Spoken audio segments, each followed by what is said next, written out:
Hola oyentes de Radio Sefarad, un 16 de octubre como hoy, pero hace 130 años, en 1886, nacía en Polonia, en un sitio llamado Plonsk, un señor que se llamaba David Green, o Grun, escrito con diéresis, y que después todo el mundo conoció como David Ben Gurión. Y para hablar de él y de su figura, tenemos en la línea telefónica a Joan B. Culla Clara. ¿Qué tal, Joan? Hola, ¿cómo estás?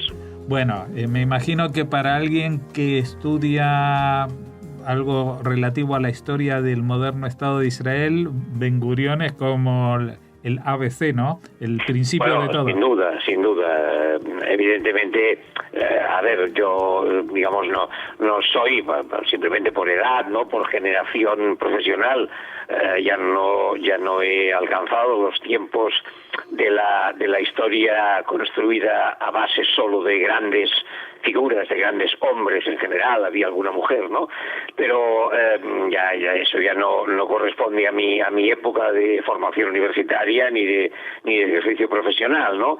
Hoy sabemos bien que la historia es siempre colectiva pero bueno, indudablemente, dicho todo esto, es obvio que hay figuras en la historia de los países en determinadas épocas, hay figuras que descuellan extraordinariamente, ¿no? Y sin las cuales, mal que les pese a algunos, es imposible entender todo un periodo y es imposible entender la conducta, pues quizá de toda una generación o de todo un gran colectivo, ¿no? Y estoy pensando pues en De Gaulle en Francia, o en Churchill en Gran Bretaña, o en Ben Gurión en el caso de Israel, todavía de un modo más claro, porque, entre otras razones, porque esos ejemplos que he citado, lideraron sus países en momentos muy, muy dramáticos y muy cruciales y muy complejos, pero en el caso de Ben Gurión primero tuvo que inventarse el país. Es decir, De Gaulle no tuvo que crear Francia, estaba creada desde hacía más de 1000 años, ¿no? Churchill no tuvo que crear la Gran Bretaña, estaba creada desde hacía muchos siglos.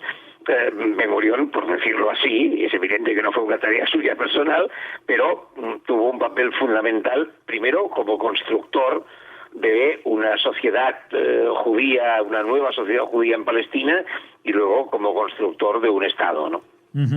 Y ese Estado no llega de repente un día de mayo de 1948 que dice aquí empieza, y no.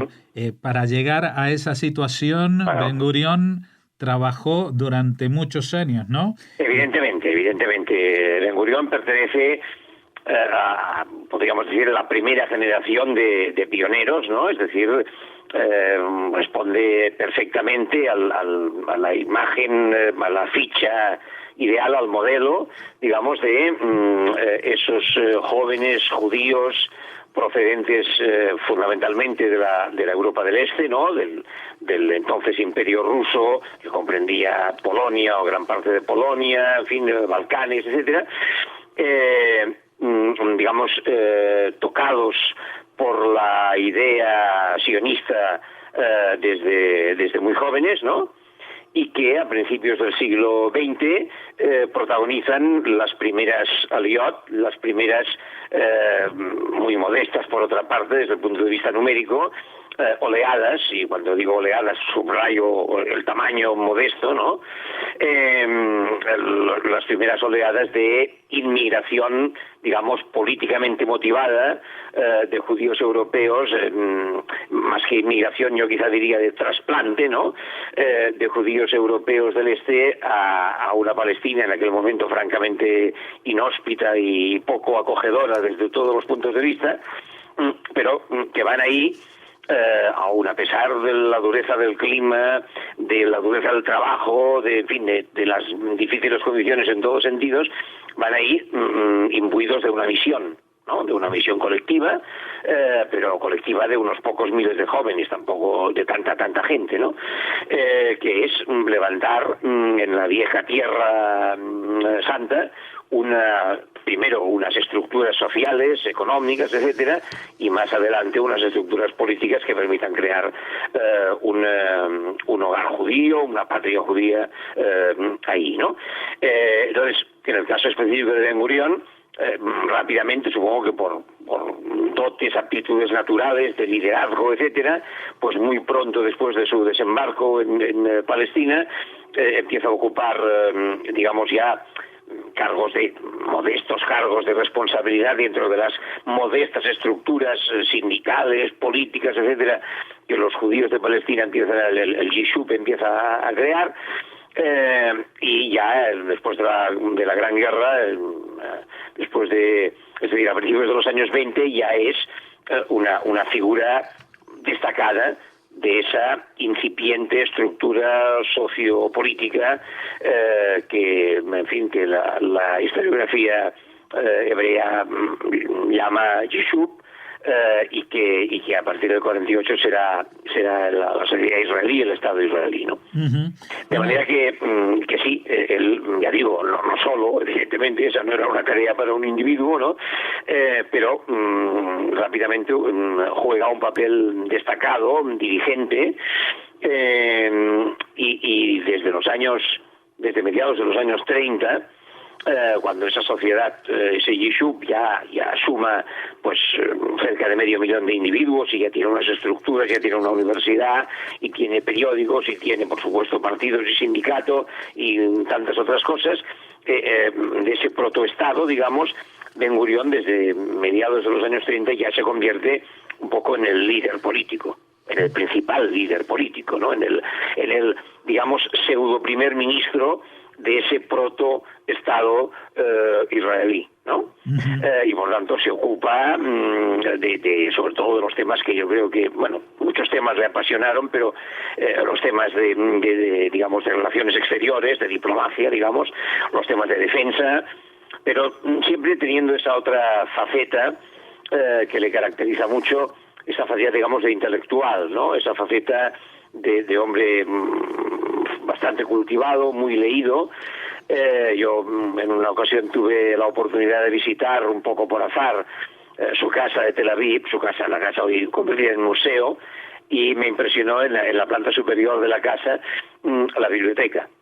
Uh-huh. Con miles y miles y miles de volúmenes, ¿no? Que no era una biblioteca decorativa, no era para impresionar a las visitas, está claro, ¿no? Sino que era una biblioteca trabajada, leída, subrayada, etcétera, etcétera. Por tanto, esa dimensión también de no solo constructor del Estado, sino también alguien que lo pensó, el Estado, antes de construirlo y mientras lo construía. Uh-huh.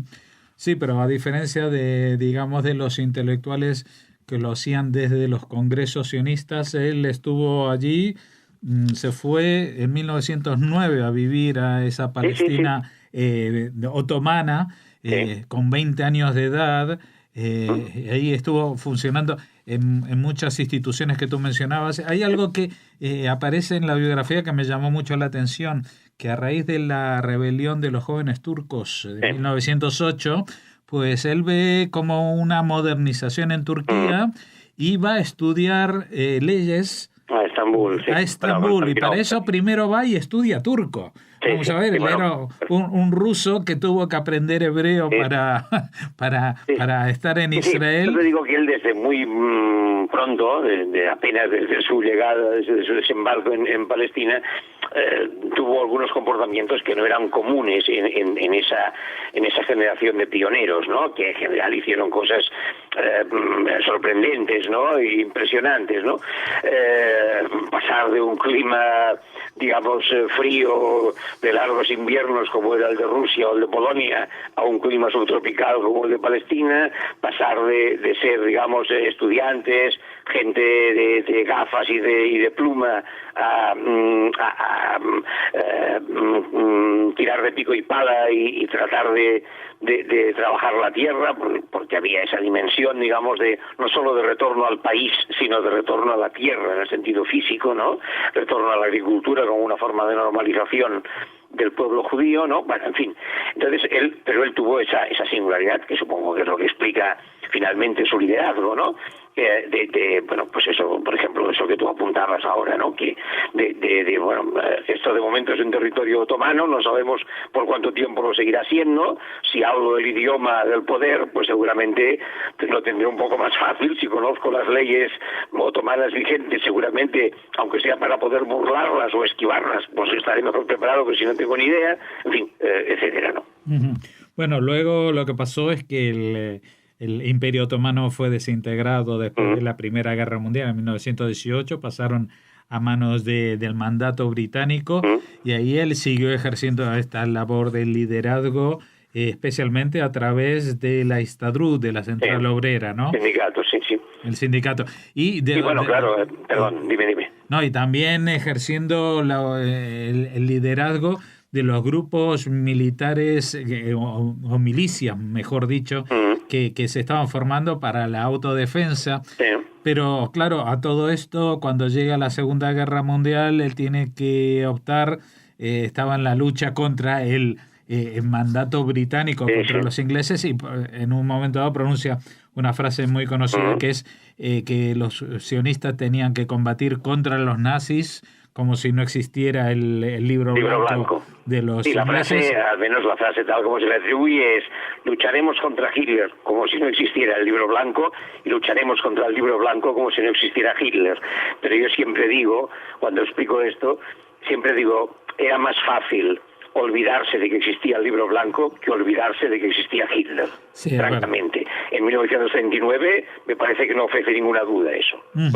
De manera que simplemente como buen estratega y buen táctico, Ben Gurión priorizó en aquel momento, y creo que hizo muy bien, la lucha contra el nazismo, que para el pueblo judío era una lucha a vida o muerte, respecto de la lucha contra el imperialismo británico, que en aquel momento ocupaba Palestina, pero que no era un enemigo mortal del pueblo judío, ¿no? Como es bien sabido, hubo una minoría en el sionismo, una minoría que ya existía como tal desde hacía pues una década y media, desde mediados de los años 20, los sionistas revisionistas, ¿no? Los seguidores de Jabotinsky, los sionistas, digamos, de derecha nacionalista, que creyeron, sobre todo algunos grupos muy extremos, el Lehi, en menor medida el Bund, que creyeron que no, que Hitler era solo otro perseguidor del pueblo judío, como tantos había habido en miles de años de historia, pero que el verdadero enemigo del proyecto sionista era Londres.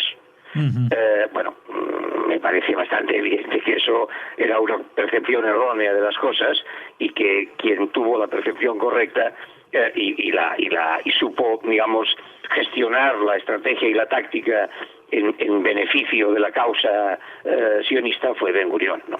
Claro, y justamente esa visión de lo que era la realidad fue la que le llevó a que el mismo día que declaraba la independencia de Israel, el 14 de mayo de 1948, él sabía exactamente que al día siguiente los ejércitos árabes se le iban a echar encima, y él no tenía un ejército regular, tenía milicias mal armadas.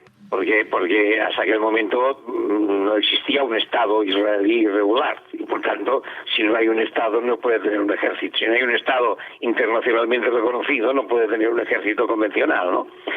De hecho, digamos, la creación de un embrión de ejército judío en Palestina había empezado a principios de los años 20, o incluso antes, si rastreáramos muy atrás, ¿no? Pero vamos, la Haganah, la defensa, se crea a principios de los años 20, de forma en principio clandestina, digamos, oculta a los ojos de los gobernantes británicos, con finalidades esencialmente defensivas, como su propio nombre indica.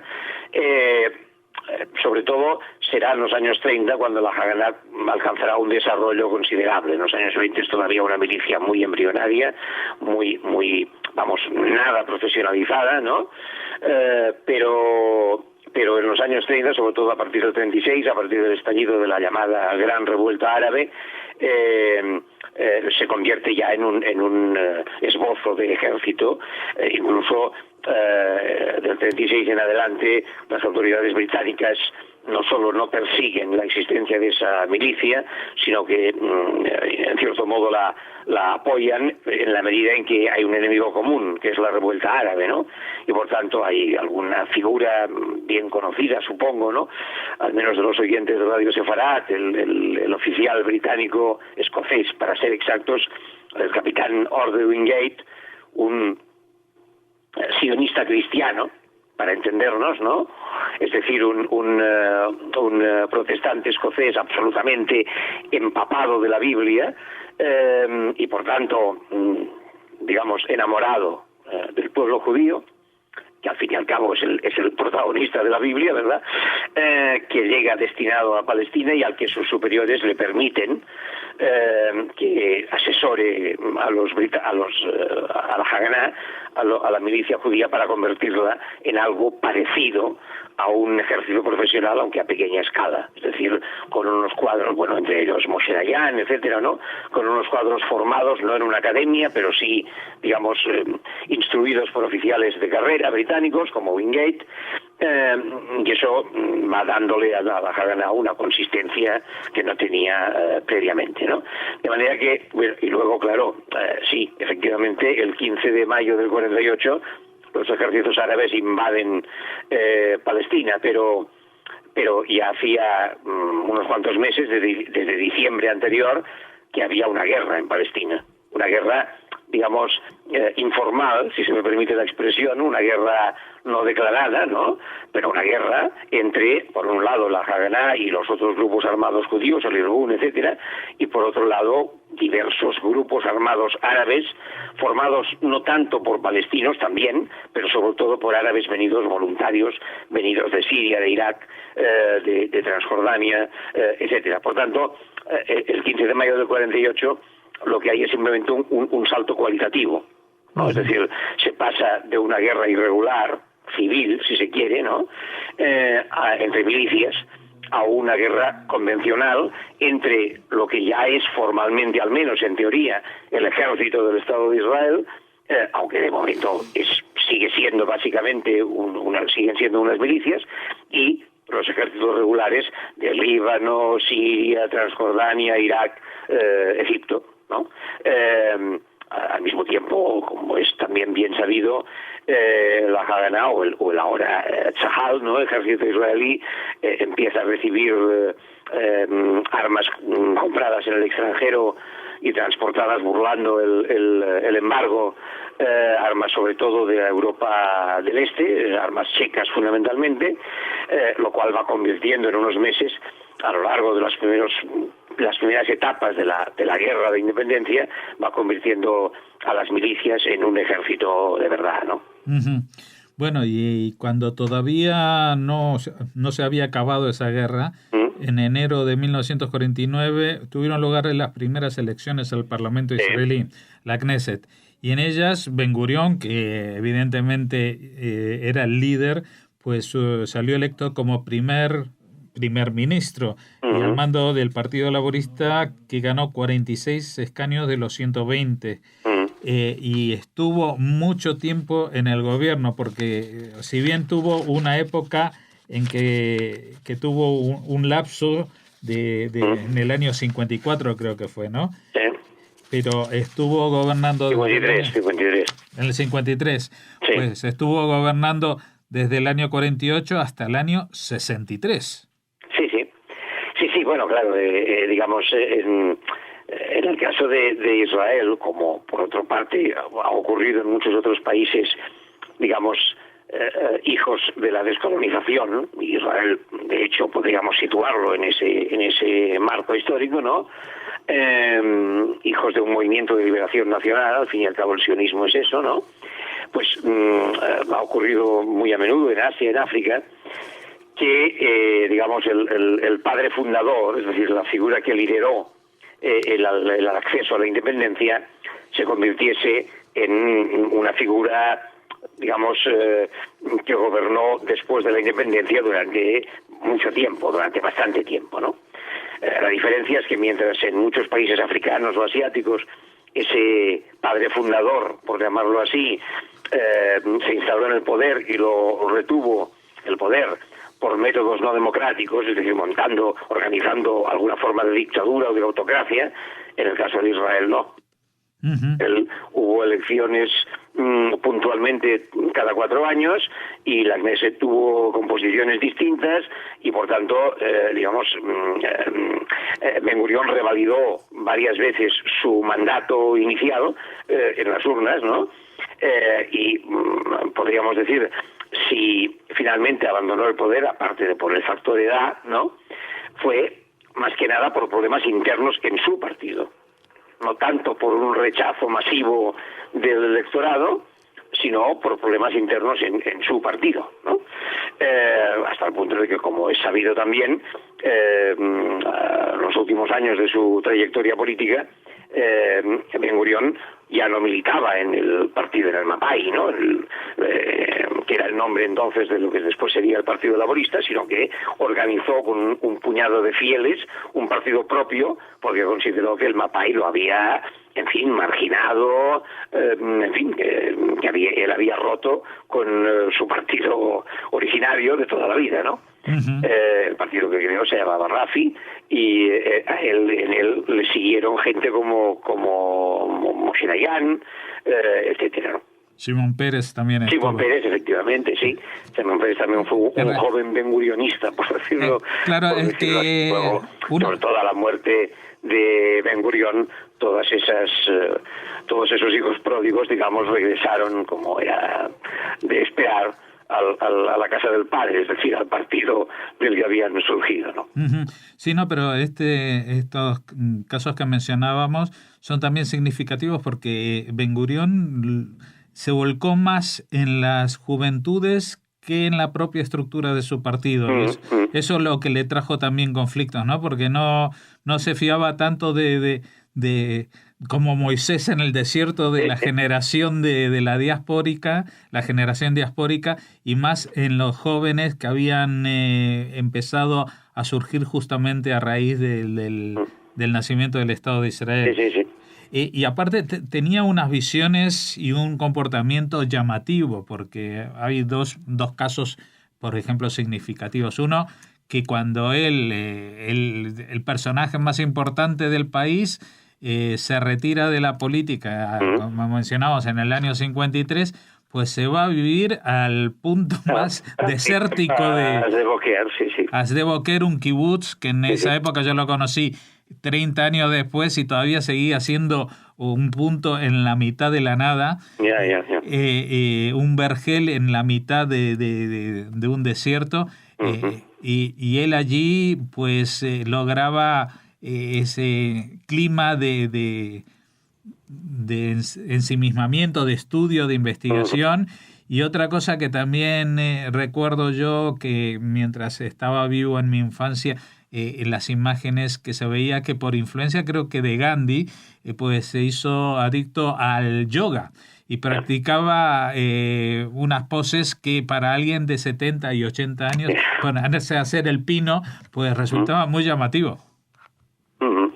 Sí, bueno, ya digo, él siempre tuvo esa dimensión, no sé si llamarla, de filósofo, ¿no? En todo caso, de pensador, de alguien que más allá de dar respuestas a los problemas del día a día, los problemas políticos, económicos, diplomáticos, militares, etcétera, que no fueron pocos, ¿no? Más allá de eso, trataba, en la medida de lo posible, de tomar distancia, ¿no? Y de reflexionar y de leer y de discutir, en fin, a veces con creo que es Amos Oz, que ha explicado, ahora hablo de memoria y puedo equivocarme, pero creo que es Amos Oz quien explicó en alguna parte que siendo él, Oz, un joven que no sé si había ganado un concurso de redacción o algo así en Israel, un día fue llamado por Ben-Gurión y estuvieron charlando un largo rato sobre todo, ¿no? Eso es, en fin, esas conductas no son comunes en los políticos, pero bueno, hay otros casos, ¿no? De este tipo de líder político que cuando está en activo o luego cuando ya se retira, trata de mantener un poco, si me permites la analogía, Sde-Boker, en medio del Negev, era el Colombey de Seglis de Gaulle, ¿no? Es decir, yo me aparto, considero que no se me ha tratado bien, que no se me han agradecido los enormes servicios que yo he dado al país, etcétera, y yo me alejo pues a un pequeño rincón, ¿verdad?, y en todo caso, los que quieran saber mi opinión, que vengan a verme y que vengan a hablar conmigo, ¿no? La diferencia es que Israel es un país pequeño y por tanto, en fin, no sé cuánto rato de coche se necesitaba para ir de Tel Aviv o de Jerusalén a Sde-Boker, supongo que no mucho, ¿no? Mientras que Francia es más grande, ¿no? Pero bueno, entiendes, ¿no? Es decir, sí. esa un poco ese hacerse de rogar, hacerse y mantener. Yo creo que Ben-Gurión fue, incluso desde el momento en que deja el poder, un referente para muchos israelíes, ¿no? Naturalmente tenía enemigos, ¿no? Como cualquier dirigente, ¿no? Y rivales internos y enemigos y rivales dentro de su propio partido, lo cual es muy común en todas partes y en todas las épocas, ¿no? Pero al mismo tiempo, para muchísima gente en Israel y fuera de Israel, ¿no? Claro, el icono político de Israel desde el año 48 hasta principios de los años 60 es Ben-Gurión. Es decir, las imágenes de Ben-Gurión al lado de los mandatarios del mundo, ¿no? Pues no sé, pues el propio De Gaulle o Kennedy o lo que sea. Bueno, pues ¿verdad? Son muy emblemáticas, ¿no? Solo con su talla bajita, con su melena un poco a la Einstein, digamos, ¿no? Con su melena blanca así despeinada y tal, pues, en fin, cualquier foto que aparezca un líder mundial y a su lado Ben-Gurión no necesita pie, ¿no? Es decir, está claro, ¿no? Pues el presidente tal o el tal recibe o es recibido por el primer ministro Ben-Gurión, ¿no? O sea, por tanto, luego vendría Golda Meir y luego vendría a partir del 67 Moshe Dayan como iconos internacionales de Israel, ¿no? Etcétera, ¿no? Pero y más tarde pues Rabin y Pérez, etcétera, pero en esos primeros 15-20 años de la historia del Estado el logotipo, casi diría el logotipo internacional de Israel era Ben-Gurión. Bueno, Joan, seguramente podríamos hablar muchísimas cosas más, entre otras, por ejemplo, la proyección que tiene Ben-Gurión hoy en día. Yo sé que esto seguramente habrá muchos historiadores, antes lo comentábamos fuera de micro, que están en esta ola de desmitificar a las grandes figuras y que le están buscando la quinta pata al gato. En cualquier caso, evidentemente Ben-Gurión, pese a su grandeza, sería muy humano y tendría muchos defectos. Pero aparte de eso, hay algo que tú hablabas de la proyección mítica, y yo creo que una de las personas que más se acuerda de Ben-Gurión hoy en día justamente es Netanyahu, que está obsesionado por ser primer ministro, aunque sea un día más que Ben-Gurión. Tiempo de Ben-Gurión. Yo creo que lo sí. Lo que pasa es que, en fin, con todos los respetos por Netanyahu, no creo que sean dos figuras comparables, entre otras razones, porque las circunstancias en que han gobernado no tienen mucho que ver. No, por supuesto. Ya digo, Ben-Gurión es no el primer ministro de Israel, antes que eso es el gran arquitecto de Israel. Es que, insisto, no solo, pero como liderazgo, desde el liderazgo, al menos desde 10 o 12 años antes de la proclamación del Estado, ha tenido lo que iba a ser Israel. Ben-Gurión lo tenía en la cabeza desde 1935 o quizá desde antes.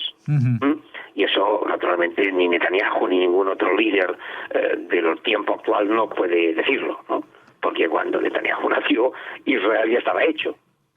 En fin, no como ahora, pero estaba hecho. Es decir, no había que preocuparse de cómo haremos para librarnos de los ingleses y cómo haremos para conseguir el apoyo de los americanos o de los franceses, ¿verdad? Todo eso ya eran temas, digamos, resueltos. En el caso de Israel, no. Es decir, ahora que he dicho los franceses, ¿no? Bueno, pues en fin, y ahora que ha fallecido hace poco Shimon Peres, ¿no? Bueno, claro, Ben-Gurión es el artífice, entre otras muchísimas cosas, de la alianza franco-israelí de 1956, que empieza con la guerra de Suez, con el intento fracasado de hacer caer a Nasser, ¿verdad? y la primera conquista del Sinaí por parte de Israel, y que continúa ya después de Ben Gurión con Dimona. Exacto. Es decir, por tanto, bueno, imagínate si esas cosas fueron importantes, ¿no? La gente a menudo cree que Israel ha sido siempre, desde el primer día de su historia, una criatura de los Estados Unidos. Yo causo bastante asombro cuando explico, incluso a públicos universitarios, les digo, no, perdonad, hasta 1967 como mínimo, en realidad hasta 1970, el gran aliado occidental de Israel fue Francia. Sí. La Guerra de los 6 días, Israel, como todo el mundo que vivió esa época o que ha leído un par de libros sabe, Israel ganó la Guerra de los 6 días en las primeras 3 horas gracias a los Mirage, a los aviones de guerra franceses de su fuerza aérea. Uh-huh. No había ningún avión americano en la fuerza aérea israelí en ese momento, ninguno. Y antes de los franceses estaban los soviéticos. Bueno, y los primeros suministradores de armas fueron efectivamente los checos por encargo de los soviéticos. Así que, y todo esto, desde los tratos secretos con Praga y con Moscú hasta los tratos secretos también con Francia, todo eso, Ben Gurión fue el artífice principal, ¿no? Bueno. Por tanto, ya digo, lo siento por Benjamin Netanyahu, pero puede gobernar más años, eso no lo dudo, ¿no? Pero su papel en la historia no será el mismo. Pues para hablar del papel de la historia, hoy hemos tenido la suerte de contar contigo, Joan Beculla, para hablar de este personaje que ya con la distancia del tiempo se ha convertido en mítico. Los que hemos convivido al menos parte de nuestra vida con él, hemos sido contemporáneos suyos, uh-huh. ya apuntaba maneras de que iba a ser un ser excepcional desde cualquier ángulo que sea considerado. Muchas gracias por habernos atendido en un día como hoy. Muchas gracias a vosotros.